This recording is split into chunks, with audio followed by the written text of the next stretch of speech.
Channel electronic academy के online portal पे आज एक नया टॉपिक और इम्पोर्टेंट टॉपिक चलने वाला है जो डीसी नेटवर्क थ्योरम होता है, यानी केवीएल, केसीएल, ओम लॉ क्या होता है, नॉर्टन क्या होता है, थेवेनिन क्या होते हैं, एक्टिव एलिमेंट क्या होते हैं, पैसिव एलिमेंट क्या होते हैं, नोड, जंक्शन, टर्मिनल, ये सब सारी चीजें आज हम लोग देखने वाले हैं। ठीक है, तो सेशन इंपॉर्टेंट होने वाला है, तो सेशन ध्यान से देखना और सेशन पसंद आए तो इसको लाइक, शेयर और सब्सक्राइब जरूर कर देना। हाँ, तो वो जो लेफ्ट में बैठी थी वो तो थोड़ी सही थी पढ़ने में, और जो थोड़ी राइट वाली है उनको लिखने में परेशानी हो रही है। नहीं मतलब बोलने की छूट गया तो कोई दिक्कत नहीं, धीमे धीमे जगह चलने कोई दिक्कत नहीं। ये तो होता है ना कि मतलब जैसे होता है छूट गया तो दिक्कत होती है, इस बार धीमे लिखिए। ठीक है, कोई दिक्कत नहीं, चलेंगे आराम से। नहीं हो पाएगा, पागल है, उनको बेसिक से पढ़ रही है, जीरो लेवल से। मतलब जैसे लगेगा उन लोगों की पीएचडी करा रहे हैं उस टाइप का सिलेबस लगेगा इतना लोग, अभी पढ़ी नहीं है एक बार भी। और जो स्टार्ट वाली थी वो रंजीत विजय को मतलब करके आएगी। सही है, चलिए। तो क्या छूटा था थोड़ा सा कल? करंट छूटा था, करंट था ना, करंट था।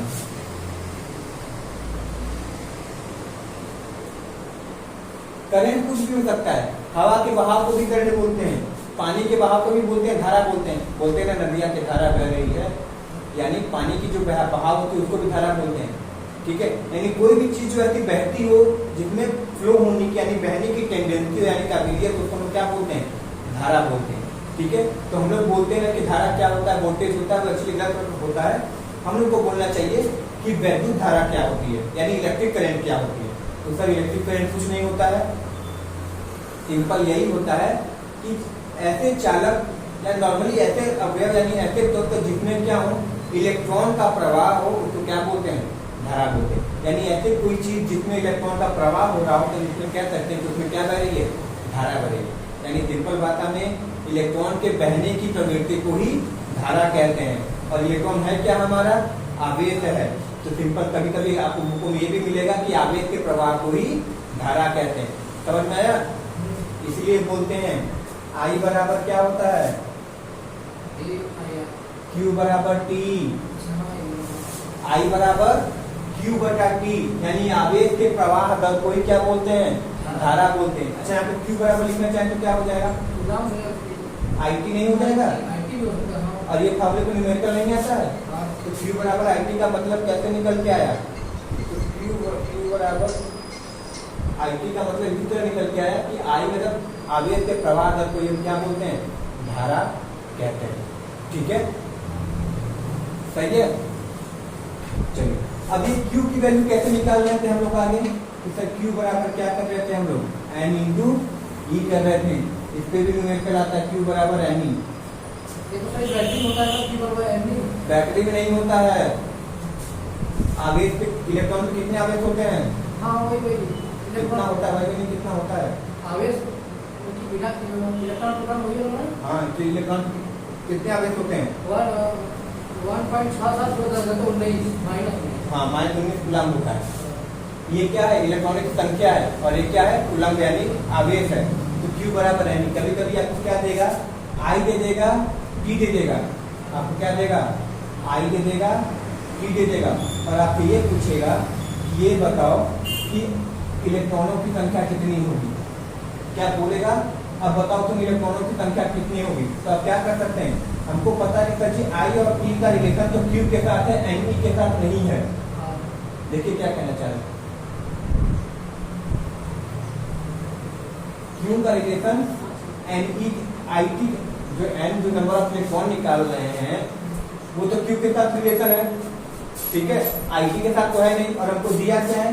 सर I का मान दिया हुआ है और T का मान दिया हुआ है। तो सर हमारा N निकलेगा कैसे? तो कुछ नहीं सर, इस वाले Q की जगह ये लिख सकते हैं, तो चाहे लिख सकते हैं ना, N इंटू E बराबर I इंटू T, कोई दिक्कत नहीं। अब हमको यही इलेक्ट्रॉन की संख्या निकालनी थी ना, तो N बराबर कितना हो जाएगा? IT अपॉन E हो जाएगा, और I और T का मान दिया हुआ था, और इलेक्ट्रॉन का वैल्यू बच्चों को पता है क्या होता है? 1.6 गुणे 10 खाते मारे 19 कूलम्ब। ये तो आराम से हो जाएगा, कोई दिक्कत वाली बात नहीं है। हो गया? सही है, पीछे वाला बल्ब जला दीजिएगा तो।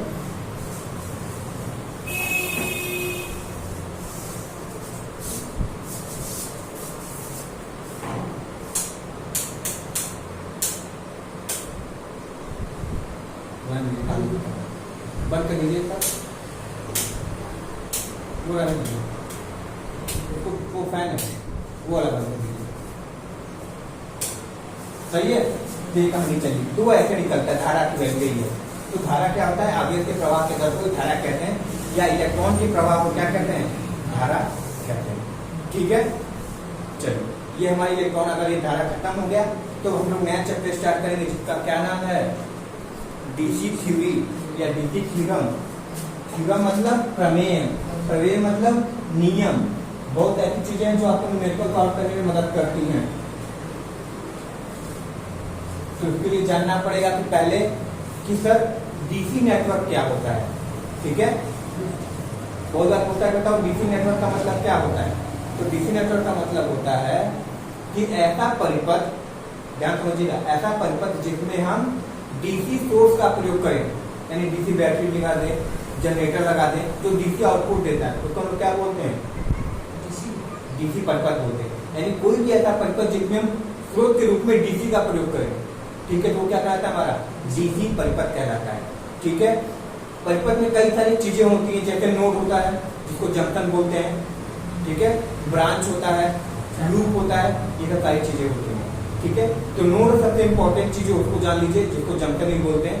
नोड क्या होता है, सिंपल भाषा में सर कई सारे शाखाएं जहाँ एक जगह आकर मिलती है उसी को क्या बोलते हैं, नोड बोलते हैं या फिर जंक्शन बोलते हैं। सही है, कोई दिक्कत है, कई जगह की शाखा एक जगह आके मिलती है ना, तो उस पहले बिंदी को क्या बोलते हैं, नोड बोलते हैं या जंक्शन बोलते हैं। सही है, और इसको क्या बोलते हैं, ये आके जुड़ी है इसको ब्रांच बोलते हैं, यानी शाखा बोलते हैं। समझ में आया, ये कहानी होती है। अब इसमें कोई सर्किट दे देगा, ध्यान रखिएगा, डीसी सर्किट, डीसी थ्योरम पढ़ रहे हैं, इसमें कई सारी चीजें आएंगी, डीसी थ्योरम या फिर डीसी नेटवर्क की बात कर रहे हैं। ठीक है, एक हम सर्किट बनाते हैं, हालांकि डीसी में इंडक्टर नहीं पढ़ते हैं तो इसको हटा देते हैं, ये लगा देते हैं। ये डीसी बैटरी है ना, बैटरी तो डीसी का काम करेगा। ओके, ये R1 है और ये R2। कहानी ये पूछी जा रही है कि तुम हमको ये बताओ कि इसमें एक्टिव कौन है, पैसिव कौन है ना। एक्टिव वो होता है जो एनर्जी यानी ऊर्जा देने का काम करता है, और पैसिव वो होता है या फिर निष्क्रिय तत्व वो होता है जो सोखने का काम करे या लेने का काम करे। तो क्या प्रतिरोधक का ऊर्जा देने का काम करता है, नहीं, केवल और केवल सोखने का कार्य करता है। तो उसको क्या बोलते हैं, उसको बोलते हैं पैसिव एलिमेंट, यानी निष्क्रिय तत्व।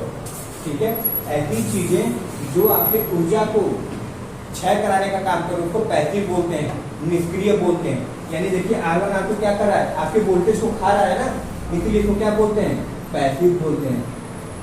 ठीक है, और हाँ ठीक है, चलिए सही है। और डीसी क्या कर रहा है, ऊर्जा देने का काम कर रहा है। इस परिपथ को जो ऊर्जा प्रदान कर रहा है केवल और केवल वोल्टेज दे रहा है, जिसको क्या बोलते हैं, एक्टिव सोर्स बोलते हैं। क्या बोलते हैं, एक्टिव सोर्स बोलते हैं। सही है, या फिर हिंदी में बात करें तो सक्रिय तत्व बोलते हैं। कोई दिक्कत है नहीं है, ये कहानी चल रही है। हो गया ये, चलिए इसके बाद हमारी आती है, अच्छा एक्टिव की बात करें तो क्या क्या चीजें होती है, दिक्कत क्वेश्चन पूछता है। तो एक्टिव में आपकी क्या हो सकती है, डीसी बैटरी हो सकती है, ऊर्जा देने का काम कर रहा है, डीसी जनरेटर हो सकता है, सही है, और ट्रांजिस्टर भी होता है। इसको लिख लीजिएगा, यही क्वेश्चन आता, चार ऑप्शन ये देता है और जेई वाले गलत करते हैं इसको। ट्रांजिस्टर को सोचते हैं कि पैसिव एलिमेंट, मगर ट्रांजिस्टर क्या है, एक्टिव एलिमेंट है। और पैसिव एलिमेंट में क्या क्या हो जाते हैं हमारे, प्रतिरोध हो जाता है, इंडक्टर हो जाता है, कैपेसिटर हो जाता है, और ये ट्रांसफार्मर। तो खास कर याद रखिएगा, वो तो सोचते हैं कि ट्रांसफार्मर एक्टिव एलिमेंट ऊर्जा देने का काम करता है। ये बताइए, ऊर्जा के ट्रांसफार्मर खरीद के लाके खंभे पर टांग दिए, क्या हुआ, आपके गाँव में बिजली तो आने लगेगी, नहीं ना, वो क्या कर रहा है, बस वो तो ऊर्जा एक जगह से लेकर दूसरी जगह पर भेजने का काम कर रहा है, वो स्रोत का काम नहीं कर रहा है ऊर्जा का। समझ में आ रहा है? तो ट्रांसफार्मर भी हमारा निष्क्रिय ही होता है और ट्रांजिस्टर हमारा सक्रिय होता है। कोई दिक्कत है? ये होता है एक्टिव और पैसिव एलिमेंट होता है। कैपेसिटर किसी का निष्क्रिय में चला जाएगा तो हाँ, अब वो तो सोचोगे कैपेसिटर ऊर्जा संचय का काम करता है, ठीक है। तो कैपेसिटर जो चार्ज हुआ कहीं तो ऊर्जा लेके चार्ज हुआ है, और ऐसा नहीं है, वो जस्ट अगले साइकिल में उसको क्या कर देता है, क्षय भी कर देता है। यानी एक बात आप समझिए, अगर पॉजिटिव में संचित होता है तो नेगेटिव में उसको क्षय कर देता है, तो फिर क्या रहता है, शून्य हो जाता है, ठीक है। इसलिए ये क्या होता है हमारा पैसिव ही आता है, निष्क्रिय ही होता है।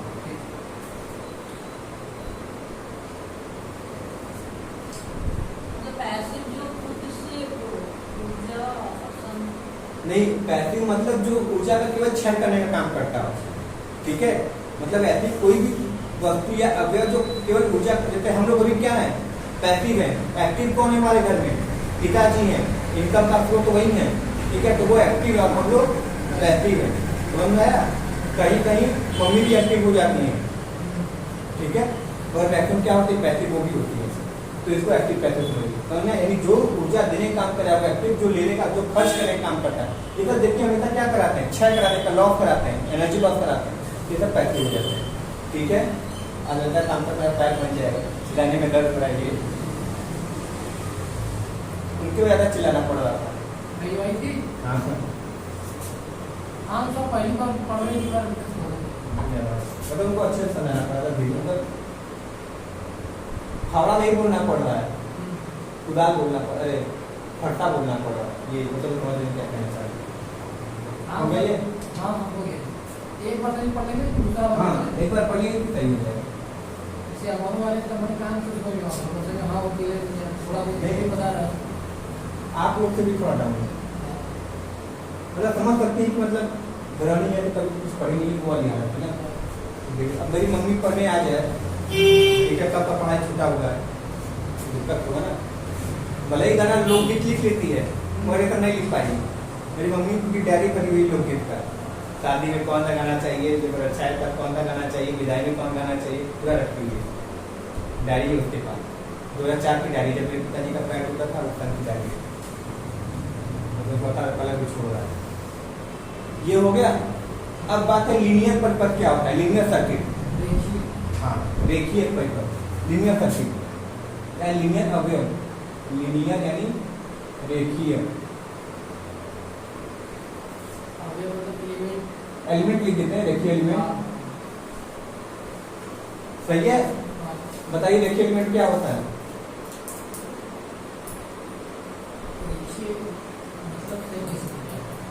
रेखीय मतलब क्या हुआ, लीनियर हुआ। लीनियर का डायग्राम बनाए थे कुछ इस तरीके से, देखिए ध्यान से दोबारा शुरू आ जाएगा। हाँ वही रेखीय, ये ठीक है।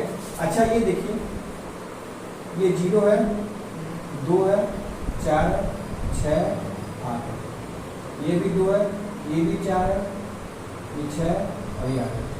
जब ये 2 बढ़ रहा है, क्या ये भी 2 बढ़ रहा है, ये 4 बढ़ रहा है तो ये भी 4, ये 6 बढ़ रहा है तो ये भी 6, ये 8 बढ़ रहा है तो ये भी 8 बढ़ रहा है। अच्छा इन सब का ये क्या है हमारा, इसको R मान लेते हैं, इसको V मान लेते हैं। R बराबर कितना होता है,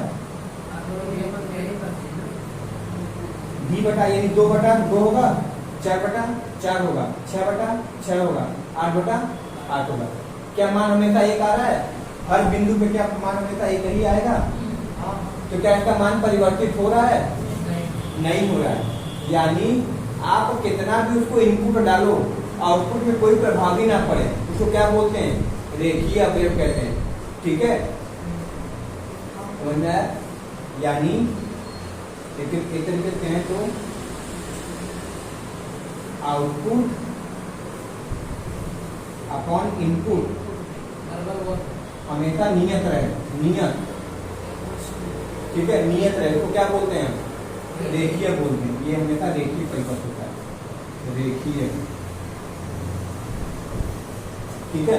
यानी जब किसी एलिमेंट का आउटपुट का सीधा परिवर्तन उसके इनपुट के साथ हो तो उसे क्या बोलते हैं, रेखीय एलिमेंट कहते हैं। कोई दिक्कत है, ये रेखीय का मान कभी नहीं बदलेगा, यानी आपको कहीं पे भी एक सीधी घंटी दिख जाए समझ जाइए वो कहती है रेखीय कहानी है। ठीक है, चलो यूनिलेटरल क्या होता है, बाइलेटरल क्या होता है? यूनि मतलब एक दिशीय क्या होता है और बाई दिशीय क्या होता है? हाँ, यानी कोई भी ऐसी अवयव उठा ले, कोई भी ऐसी युक्ति उठा ले जो केवल एक दिशा में काम कर रहा है, दूसरी दिशा में लगाए तो वो काम ना करे, तो क्या कहलाता है? एक दिशीय। और कुछ चीजें ऐसी होती हैं चाहे जिधर बहना होता है चाहे जिधर से लगा तो काम करने लगे। तो हम यहाँ क्या कहना चाह रहे हैं? एग्जाम्पल के तौर पे पहले हम एक दिशीय की बात करते हैं, यूनिडायरेक्शनल। किसकी बात करते हैं? यूनिडायरेक्शनल। यूनि मतलब क्या होता है? एक होता है, यूनिडायरेक्शनल एक दिशीय। चलिए, बैटरी है, बैटरी है ना, बैटरी लगाया तो काम किया। टॉर्च में बैटरी डालते हैं ना, पहले 35 वाली बैटरी डालते थे तो काम करता था। क्या उसमें से एक भी बैटरी का उसकी डाल देते तो चलने लगती थी? नहीं जलती थी। यानी उसकी दिशा अगर बदले तो काम नहीं करेगा, केवल उसकी दिशा फिर से उसी दिशा में वो काम करेगा। इसको क्या बोलते हैं? एक दिशीय। यानी एग्जाम्पल की बात करें तो हमारी क्या हो जाएगी? बैटरी हो जाएगी। समझ में आ रहा है कि नहीं? बैटरी को एक दिशा में, और उल्टा चलने बदले तो काम नहीं करेगा। दूसरी कहानी डायोड है, केवल फॉरवर्ड बार में काम करता था, रिवर्स बार में नहीं काम करता था। ये भी क्या हो जाएगी? हमारी एक दिशीय हो जाएगी। ठीक है, और बाई डायरेक्शनल क्या होता है? दोनों दिशाओं का कार्य करेगा।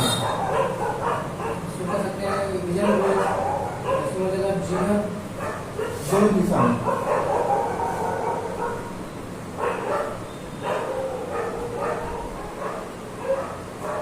दोनों दिशा में क्या हो सकते हैं? दोनों दिशा में काम करने वाला कैपेसिटर काम करता है,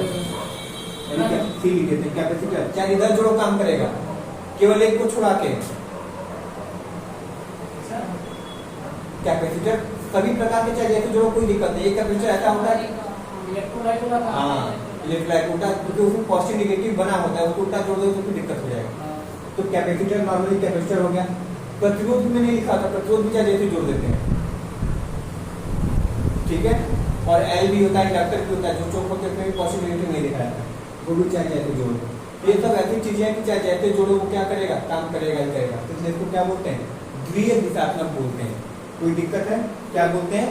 द्वितीय दिशात्मक बोलते हैं।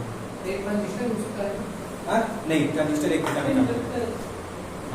ट्रांजिस्टर एक दिशा में काम करता है।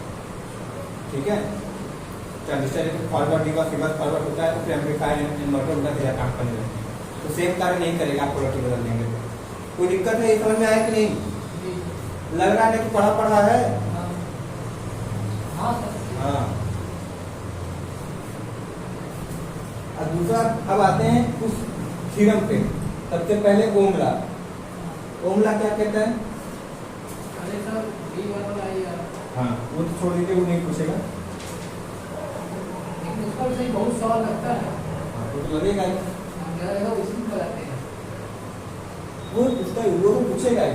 वो हो गया है, और एक तो NS बराबर 120/P हो गया। सब ऐसे क्वेश्चन है, ये नहीं पूछा तो मतलब एग्जामिनर बेकार था। चलिए बताइए ओमला क्या होता है?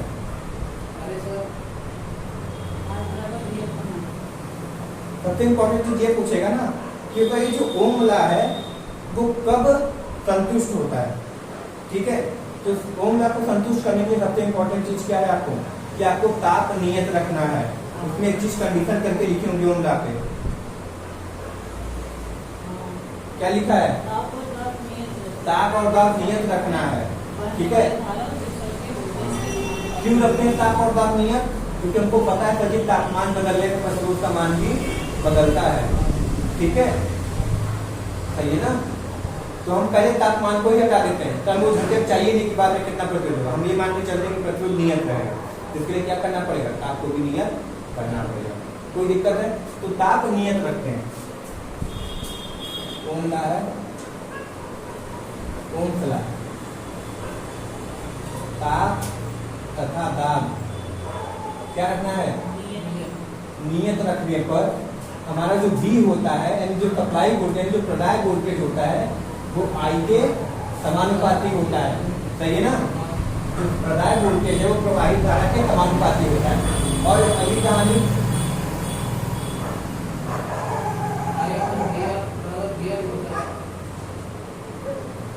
इसको हटाने के लिए हमको क्या करना पड़ेगा, एक नियतांक लगाना पड़ेगा, और वो नियतांक क्या है, आर है, ठीक है, आर हो गया, और यहाँ पे क्या लग गया, आई लग गया, ठीक है। तो अब यहाँ पे देखें तो आर बराबर कितना हो जाएगा, निकालना चाहे तो v बटा आई, यही निकल रहा है। इसीलिए हम बना रहे थे क्या, ये जो आर वाला मान है हमेशा नियत रहता है, यहाँ पे v लगा देते हैं, यहाँ पे आई, ये जो आर का मान है कभी नहीं बदलता है, क्योंकि अभी हम बताए ना कि आर क्या लिए है, यहाँ पे नियतांक लिए है ना, इसको हटाने के लिए एक नियतांक लगाते हैं ना। तो नियतांक हमारा नियत, नियतांक मतलब जिसका मान नियत हो। यहाँ पे देखिए आर का मान नियत है, चाहे जो भी अनुपात लोगे हमेशा आर का मान सेम ही आएगा, बदलेगा नहीं, इसलिए लिखे थे ना आउटपुट अपॉन इनपुट हमेशा किसके बराबर, नियत बराबर, वही कहानी यहाँ पर। कोई दिक्कत है तो ये हमारी क्या है, ओम्स लॉ है। और फिर कितने सवाल आते हैं आपको भी पता है, बताने की जरूरत नहीं है, सही है, बढ़िया है। चलिए अब अगली चीज आती है हमारी क्या, किरचॉफ लॉ आएगा, केवीएल केसीएल है कि नहीं, या पहले रेजिस्टेंस लॉ बता देते हैं, प्रतिरोध का नियम पीछे होगा, प्रतिरोध का नियम है ना।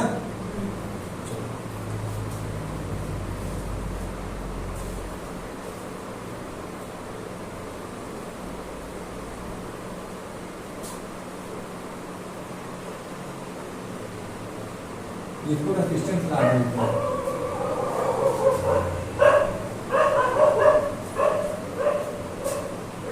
रेजिस्टेंस लॉ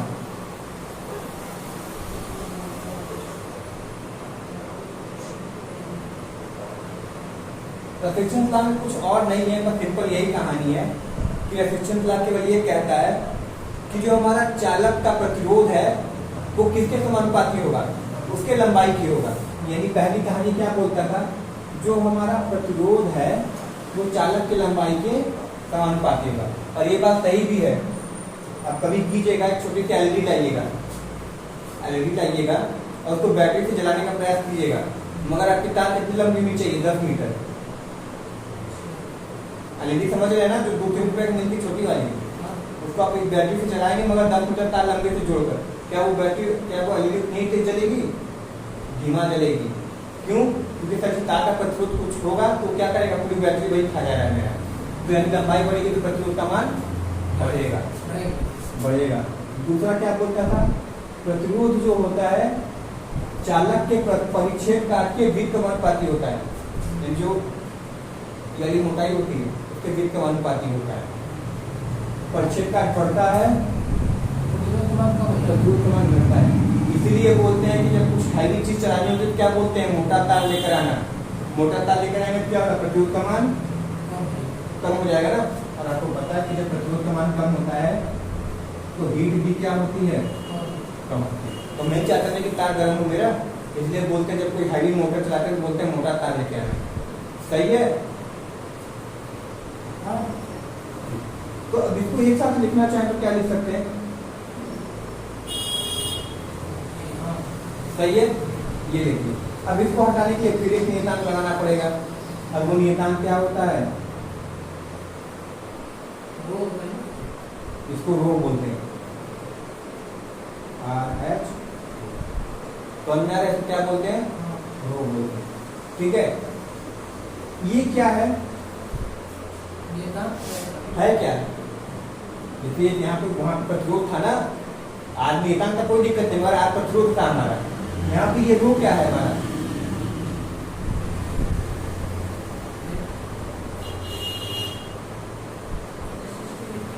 हाँ रेसिस्टिविटी प्रतिरोधकता बोलते हैं। और ये है क्या, चालक का पदार्थ है, ठीक है। अच्छा आप ही सोच के देखिए, हम बोले मोटा तार लाओ कोई दिक्कत नहीं है, मगर हम खुश कब होंगे, आप मोटा तार एल्युमिनियम का लेके आओ तब कि कॉपर का लेके आओ तब, जब कॉपर का लेके आएंगे तो हम ज्यादा खुश होंगे, ठीक है।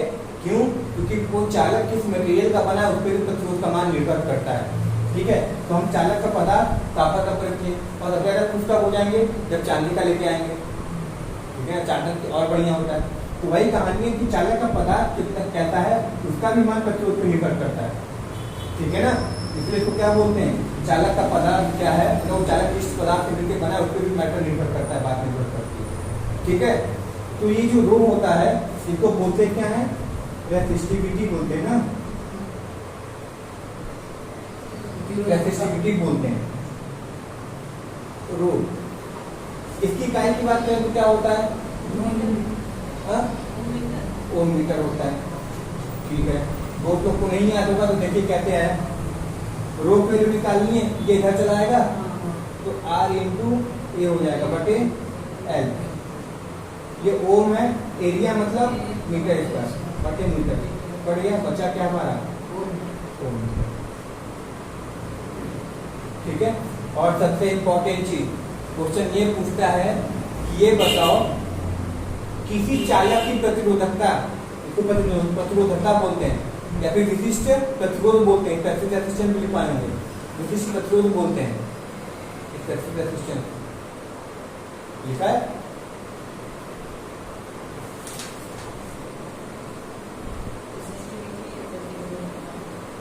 इसको पैसिव रेजिस्टेंस बोलते हैं, ठीक है, यानी विशिष्ट प्रतिरोध बोलते हैं, लेकिन ये नहीं लिखा है, विशिष्ट प्रतिरोध भी कहते हैं रो को।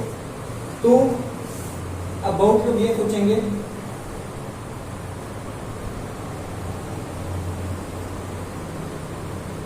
कि सर यहाँ पे देखिए जो रो है परिच्छेद का आपके समानुपाती है, इसके बीच समानुपाती है, तो इसके भी निर्भर करना चाहिए, मगर ऐसा नहीं होता। और ऑप्शन में आपको ये सब रहेगा, मगर ऐसा नहीं होता। वो ऑप्शन में क्या देगा, एक ऑप्शन करके कि चालक का पदार्थ कहता है, ऐसे लिखेगा चालक पदार्थ, तो आपको की स्टेट करना है। क्यों, क्योंकि इसका जो मान्यता है केवल और केवल इस बात पर निर्भर करता है कि वो चालक किस चीज का मिलकर बना है, वो ये मैटर नहीं करता कि मोटा है, पतला है, लंबा है, चौड़ा है, ठीक है। बस वो किस चीज का बना हुआ है उस पर निर्भर करेगा। कोई दिक्कत है? हाँ, इसी को बोलते हैं प्रतिरोधकता। कोई दिक्कत है? नहीं, ये हो गया, ठीक है। चलिए अब अगली टॉपिक आती है हमारी, चालकता क्या होती है। चालकता कंडक्टेंस, जो विद्युत धारा की गुणवत्ता प्रदान करेगी। हाँ, मतलब देखिए रेजिस्टेंस का उल्टा क्या होता है, चालकता, कंडक्टेंस होता है। रेजिस्टेंस का उल्टा ही कंडक्टेंस होता है ना। तो रेजिस्टेंस मतलब प्रतिरोध होता है, तो कंडक्टेंस मतलब चालकता। प्रतिरोध क्या कर रहा था, धारा का विरोध कर रहा था, तो चालक तो चालकता तो प्रतिरोध का उल्टा है, तो चालकता क्या करेगा, मदद करेगा, सुगमता प्रदान करेगा, आसानी प्रदान करेगा, ठीक है। इसको डालें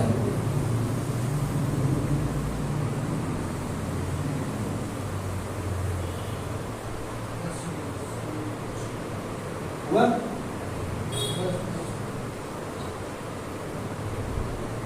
हाँ,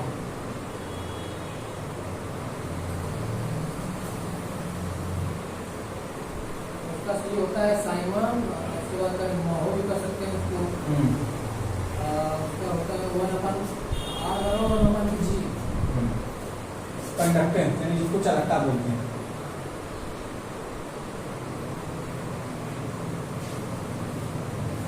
दिखाते कितने हैं, कैपिटल जी पे दिखाते हैं, सही है। और जी बराबर कितना होता है, 1/r होता है। तो जी, और ये क्या करता है, धारा प्रवाह करने में मदद करता है, विरोध नहीं करता, मदद करता है, क्योंकि प्रतिरोध का उल्टा है। अच्छा, तो जी बराबर क्या लिख सकते हैं, 1/ओम लिख सकते हैं। और ओम का उल्टा क्या होगा, ओम है ना,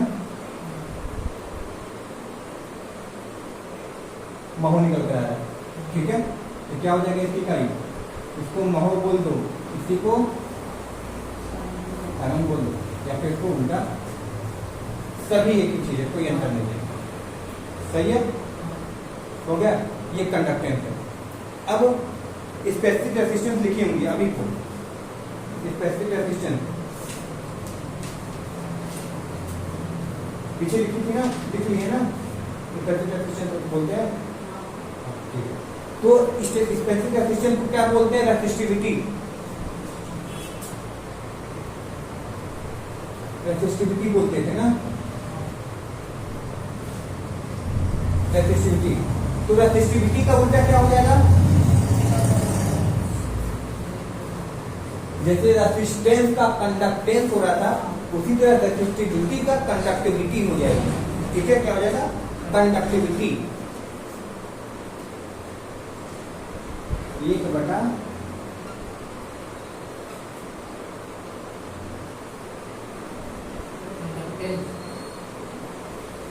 इसको दिखाते किससे हैं? दो का उल्टा करना है, ये दो बनाए, उसको जी से कहेंगे ना, जिसको ऊपर क्या कंडक्टेंस, स्मॉल जी से, इसको सिग्मा से दिखाते हैं। अच्छा हाँ, सिग्मा हुआ ना, हाँ, सही है, इसको सिग्मा से दिखाते हैं। अच्छा, तो अब जैसे इसकी इकाई क्या थी रेसिस्टिविटी की, वो इसकी इकाई होगी। हाँ, ठीक है, तो अब कंडक्टिविटी की इकाई लिखते हैं। तो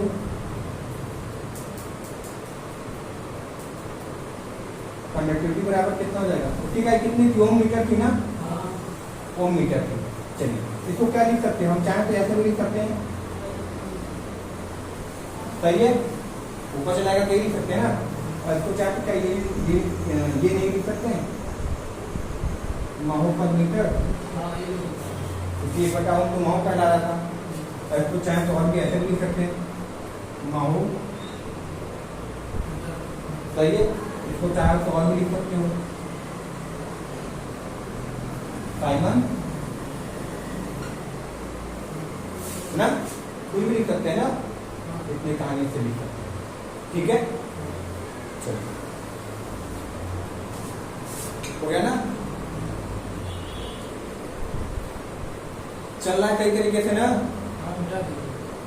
मतलब समझ में आ रहा है ना? हाँ। अभी जो है ना, अभी ये जो चल रहा है, ये आपका 100 में से अगर 40 नंबर है तो 45 करने वाली कहानी चल रही है। ठीक है, ऐसा ऐसा बताइए, इसका क्वेश्चन भेजिएगा। हाँ, क्वेश्चन हम तुझे क्वेश्चन लगा रहे हैं आपके में, दिल्ली वाले में, दिल्ली के बारे में लगेगा। यहाँ भेज, 5-6 भेजिए।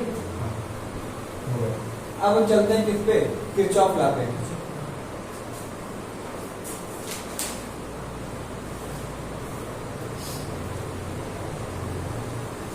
किरचॉफ के कितने नियम?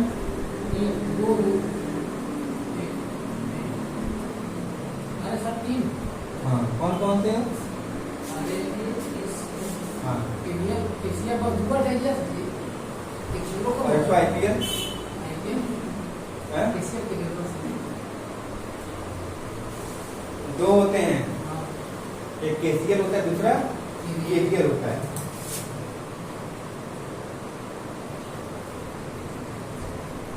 किरचॉफ लॉ, दो नियम थे, पहला केसीएल बोलते हैं, दूसरा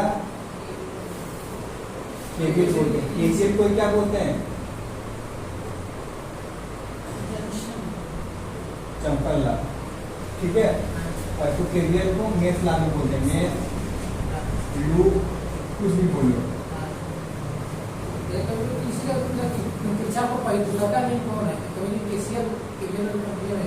नहीं तो जो दूसरा है दूसरा ही रहेगा, पहला नहीं हो सकता, पहला दूसरा नहीं हो सकता। ठीक है, अब जो बड़ा भाई है बड़ा रहेगा ना, छोटा थोड़ी हो जाएगा। ठीक है, वही काम है। तो पहले लेके चलते हैं केसीएल की। इससे इंपॉर्टेंट पॉइंट क्या क्या पूछते हैं वो देखते हैं। पहला तो केसीएल को पूछता है कि केसीएल का अन्य नाम क्या होता है, इसको बोलते हैं जंक्शन नाम, तो जंक्शन लॉ। दूसरा जंक्शन के बाद एक क्वेश्चन और पूछता है कि ये बताओ ये कहाँ लगता है, तो सर ये हमेशा नोड पे लगता है, नोड पे लगता है ना। तीसरी कहानी ये पूछेगा कि ये बताओ किस सिद्धांत का काम करता है, तो धारा होगी ना, इसलिए करंट लॉ।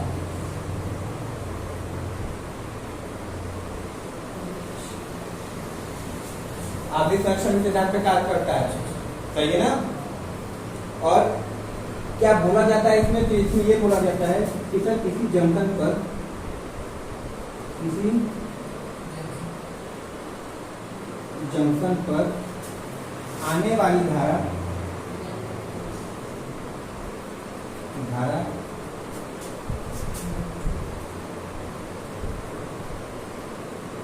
जाने वाली धारा के बाद धारा से बराबर होता है। ठीक है, सही है। यानी नोड पे जितने धारा आ रही है उतना ही जाने वाली होगी। ठीक है, अच्छा, यानी एक डायग्राम बनाते हैं सिंपल का।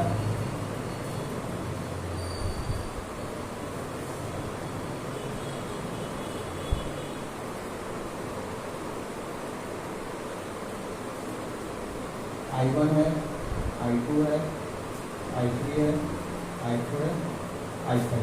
बताइए क्या हुआ? आने वाली धारा कौन कौन सी है जंक्शन पे? आने वाली धारा देखकर I1 है, उसके बाद I4 है, और जाने वाली है आने वाली दो भी नहीं है, I1 I4। I1 भी आ रही है और I4 भी आ रही है, बस। और सभी निकल लेंगे ना, यानी आने वाली कितनी है? और जाने वाली?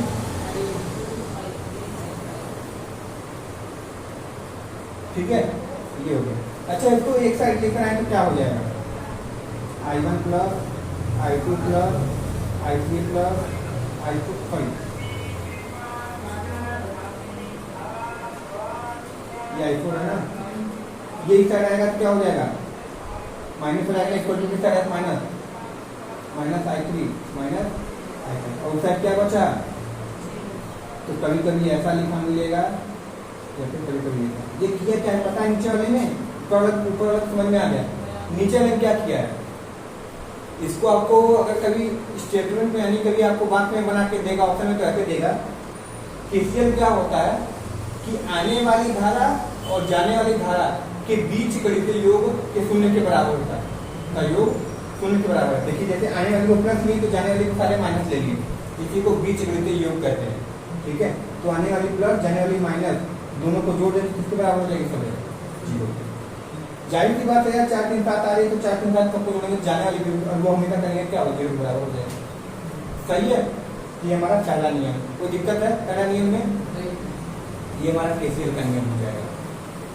दूसरा होता है फिर केवीएल का नियम। ऐसे ही कर आगे समस्या की क्या करंट पे ही आधार करना। केसीएल का नियम जो है आवेश संरक्षण के सिद्धांत पे कार्य करता है, कंजर्वेशन ऑफ चार्ज पे कार्य करता है। हाँ,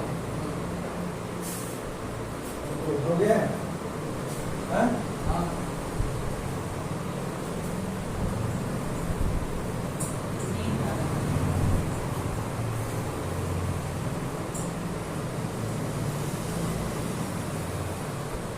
दूसरा केवीएल।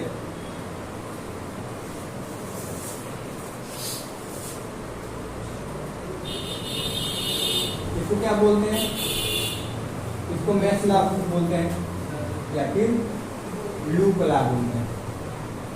ठीक है, ये क्या लगता है? किसी बंद परिपथ नहीं लगेगा, क्लोज सर्किट नहीं लगता है, ओपन में नहीं लग पाएगा, खुला परिपथ है तो कभी भी लागू नहीं होगा, हमेशा केवल बंद परिपथ में लगेगा। इसको याद रखिएगा। तीसरी कहानी किस पे काम करता है? ऊर्जा संरक्षण पे, कंजर्वेशन ऑफ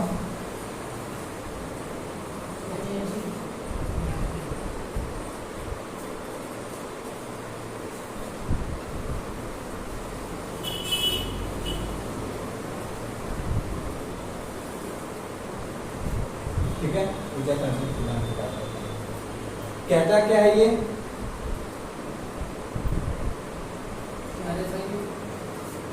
ये कहता क्या एक्चुअली क्या कहेगा? ये बस यही कहेगा कि एक बंद परिपथ में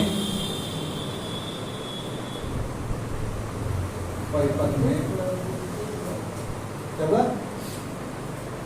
एक बंद परिपथ में प्रतिरोध में वोल्टेज ड्रॉप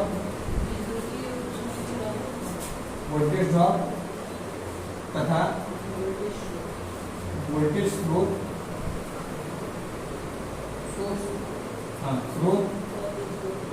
का बीज गणितीय योग हमेशा शून्य होता है। का बीज गणितीय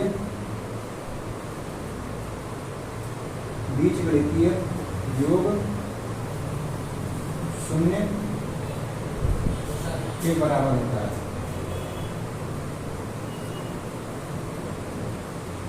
ठीक है, अच्छा देखिए समझने वाली बात है।